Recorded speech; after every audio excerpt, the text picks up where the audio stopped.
ঈদের জামা কাপড় কিনে দেবো না। বাপ সংসারে এত কাজ কি করে করবো? তোমার মরে যাওয়ার পর থেকে তো আমি আর কাজেই যাই না। আমি জানি না তুমি কাজে যাও কি যাও না, আমি যাওয়া বাইরে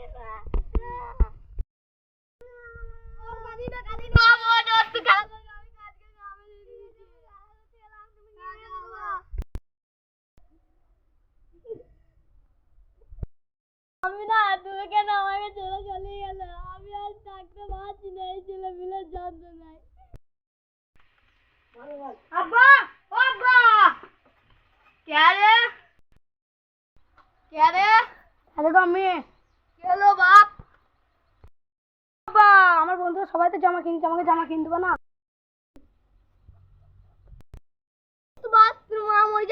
আমি আর কাজে যাই না ঠিক মতো, কি করে টাকা পাবো আমি? তুই কাজ করছিস না করছিস, আমাকে জামা কিনতে হবে কালকের মধ্যে। কিছুতে জামা না কিনতে বাড়ি ঘর সব আগুন লাগিয়ে দেবো।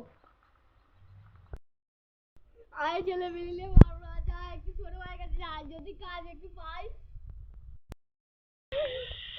এই কি আর করব? আয় ও ছোট ভাই, বাড়িতে আছো? এই ভাই এনাজি বলে পাঠাবো না, হাতে লাগালে ছাড়ো লেগে লিয়া লিয়া আমি।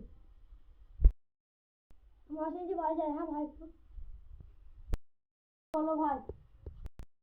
একটা কাজের দরকার ছিল ভাই, আমার ছেলে বেরিয়ে তো জামা প্যান্ট নেওয়ার জন্য যে কাজ যে ভাই, আমার বড় ছেলে তো আমাকে বলতে মারতে আসছে, তাহলে আমি কি করবো ভাই? একটা কাজ দরকার ভাই, তুমি একটা কাজ দাও ভাই।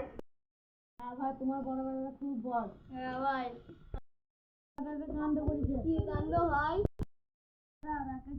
একটা মেয়েকে আর বললাম না। ভাই কি করেছে ভাই বলো? একটা মেয়েকে। কার মেয়ে? বেটি, বড় বেটি। কি হাসছে বড় বেটিকে? আমার বড় বেটা এরকম করতে পারলো? আমার সব ধুলো বেশি দিল আমার সাইকেল।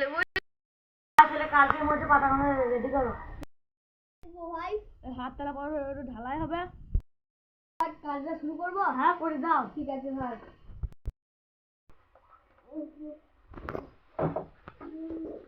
ভাই কি হলো, কি হলো? তোমার তো প্রচুর শরীর খারাপ, জ্বর হয়েছে। ভাই কি করবো, ছেলেদের জন্য তো সবকিছু করতে হবে ভাই। বাড়ি যাওয়া, কালকে আমি ওষুধ মাছ কিনে কাজে আসবো। ঠিক আছে। ছেলে এরকম করেছে, আজকে আমার ছেলেকে ছাড়বো না।